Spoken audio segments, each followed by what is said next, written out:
Today I'm going to explain the movie Tale of Tales, released in the year 2015. The film is divided into three narratives. The first narrative centers around the king and queen of a kingdom named Long Trellis. At first it seems as if the couple is living a happy life. But later we get to know that the queen is suffering from a rare medical condition which will never allow her to become a mother. Because of this, the queen is always upset seeing his wife in this state. The king summons the best doctors and physicians from all around the realm, but sadly, none of them are able to diagnose the mysterious illness within her. Despite this, the king tries his best to cheer up his queen. One day he invites some circus performers to the palace. Suddenly the queen notices that one of the circus performers is expecting a child. As a result, she becomes envious and starts smashing things. After entering her chamber, when the king finds out about this, he pays a visit to her room and vows to go to any extent to solve her problem. Late at night, a strange necromancer arrives at the castle claiming that he can solve the queen's pregnancy problem. Hearing this, the king reminds him that many people have tried in the past and failed. However, the necromancer is adamant that the queen can bear a baby, but it depends on how far the king is willing to go for his queen. The king responds to the last extent. The necromancer reveals that he has years of experience and knows a lot about nature. Furthermore, he says that nature must always be in balance and that if the king desires a life, he must also sacrifice one. Despite his weird claims, the king and queen give him their full support. After this, the necromancer begins describing the process. The king will have to capture a sea monster whose heart will be used to cure the queen's illness. Then a pure and unmarried lady will prepare it, which will be eaten by the queen. In this way, the necromancer assures that the queen will become pregnant. Hearing this, the king immediately agrees to hunt down the sea monster and begins the preparations. The following day, the king sets out on his mission. He finds the creature in one of the rivers. When the monster is sleeping, the king walks into the ocean to attack it. He's eventually successful in slaying the beast, but gets critically injured in the struggle. Soon he succumbs to his injuries, but before he does, he removes the creature's heart. The queen then returns to the castle, covering the heart with a cloth. Later, a maid at the castle is found to be unmarried and pure. As a result, she's tasked with preparing the heart. While cooking, she experiences strange sensations and suddenly becomes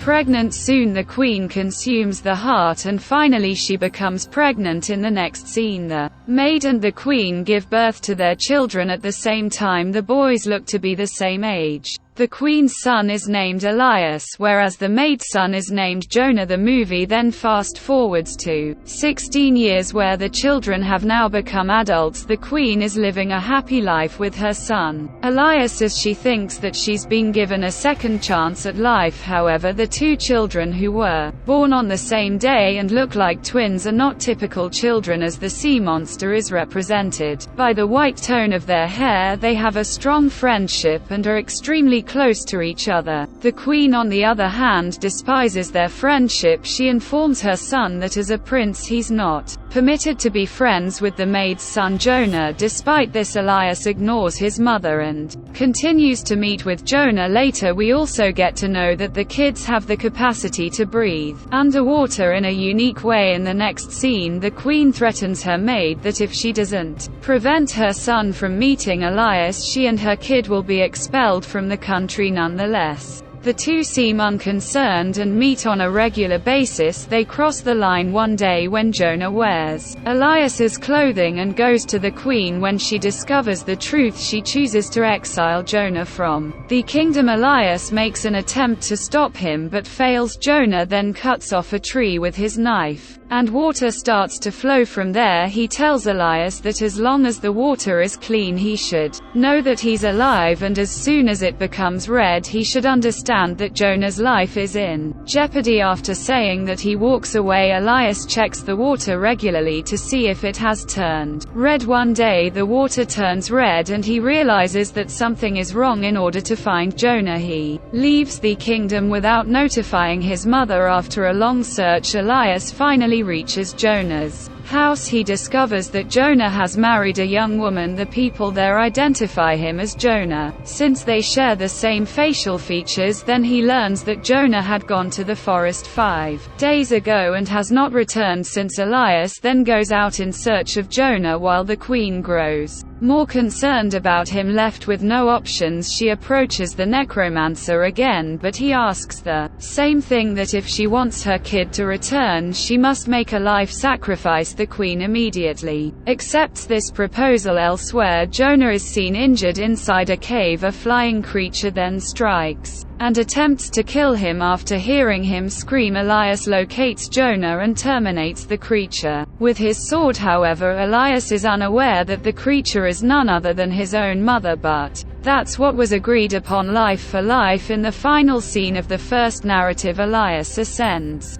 to the throne of the kingdom and the story ends. Following this, we are shown the second narrative. The king and two elderly ladies, Ima and Dora, are the focus of this narrative. The king is an extremely lustful individual who is constantly surrounded by females. He drinks heavily all the time and is yet to locate his queen. With that being said, he possesses the influence and fortune to marry anyone he pleases. Later, we're introduced to two elderly sisters who reside near the palace. One of them is named Dora and the other is Ima. Dora is a shrewd and selfish woman, while Ima is straightforward. They hardly leave their house and are also unmarried. It's certain that they will die there alone, yet their voices sound incredibly pleasant and young. One morning, the king hears Dora singing and instantly gets smitten by her voice. As a result, he decides to meet her soon. The king approaches their door to get a glance of the woman. In his head, he thinks that Dora is young and beautiful. When he knocks on the door, the sisters start panicking as they believe the king will get angry if he finds out about their appearance. After thinking for a while, they finally devise a plan, and Dora requests the king to come back after a week so that she will be more comfortable. In the next scene, the sisters strive very hard to make their fingers look young and beautiful. Dora covers her fingers with herbs, but they still look like those of an elderly person. But on the other hand, Ima had put her finger in her mouth for many days, and as a result it's looking quite good and young. Today, a week has passed and it is the day for the king's visit. When the king arrives there, Dora shows Ima's finger instead of her own. Now the king is not able to hold his emotions and believes that he has found the love of his life. However, the sisters become more worried because if the king finds out about their truth, he will most likely terminate them. After a lot of thinking, Dora proposes a condition: she will sleep with the king only if there is total darkness, and the king agrees. In the next scene, Ima starts tightening Dora's body with glue so that it may feel like a young girl's body. At midnight, one of the guards from the temple comes to pick Dora up. While there's darkness in the palace, the king sleeps with Dora, but in the morning he realizes that he spent the night with an old and ugly lady. Enraged, he orders his guards to throw Dora out of the window. Luckily, she survives the fall. In the jungle, Dora witnesses magic as a witch arrives there and finds her with her powers. The witch changes Dora into a beautiful young lady with long hair. The next day, the king visits the jungle for hunting and falls in love with young Dora at first sight. He brings her to his castle and decides to make her the queen. Dora doesn't know how she turned into a young girl, but she remembers her sister Ima. She invites Ima to her wedding, who is still in disbelief about her new appearance. When Ima inquires about how she became young, Dora sarcastically replies that she peeled off her old skin. However, Ima considers it to be true and visits an ironsmith to peel her old skin in exchange for a necklace. The ironsmith appears to be more stupid than Ima. He takes her to the jungle, ties her against a tree and removes all her skin. In the next scene, Emma returns to the castle in a fragile state and she passes away soon. Elsewhere, the magic that turned Dora into a young girl doesn't last long. She starts to grow old as her skin begins to fold. When she realizes that she's turning old, she runs away from the castle. The narrative ends on a sad note as Dora transforms into her older self completely. Following this, we're shown the third narrative, which is also about a king. The king is of a weird nature as his queen passed away. Long ago he has an unmarried daughter named Violet, whom he has never truly loved. One day the king sees a parasite insect on his hand which is sucking on his blood instead of swatting it away. The strange king just lets it feed on himself. Later he keeps the parasite in a glass box and allows it to feed on his blood every day. As time passes, the insect becomes huge. On the other hand, Violet, who has grown to be a beautiful young woman, always dreams of a prince. However, the irresponsible king could care less about her as he is always busy with his parasite pet. Unfortunately, one day the parasite becomes ill and dies. This devastates the king, so he peels its skin off and tells his daughter that the time has come to find a husband for her. He says that he's going to arrange a competition and the one who wins it will get to marry her. On hearing this, Violet becomes happy, but also a little upset as she wanted to find a husband on her own. Despite this, she agrees to the king's decision. Soon announcements about the competition are made throughout the kingdom. The king displays the parasite's skin in his palace and announces that whoever can guess the name of the insect will win. Many people try, but no one can answer correctly because that insect has never grown that big and old. Just then a weird-looking ogre appears in the palace. He also wants to participate in the competition and the king hesitantly allows him. The ogre then smells the skin and guesses the correct answer. Upon hearing this, a devastated Violet runs away to the roof and attempts to terminate herself. However, the king calms her down by saying that he cannot break his promise. Left with no other choice, Violet finally agrees. In the next scene, the ogre takes Violet far in the mountains where she cries for many days. One day when he goes out hunting, she sees another lady on a nearby mountain. She begs for help and explains the whole scenario to her. The lady also sympathizes with her and promises to come for help. The next day, the lady, along with her family, arrives there to rescue Violet. While they're crossing over, the ogre arrives, but they successfully manage to cut the rope and he falls. Some time later, the ogre finds the family and eliminates them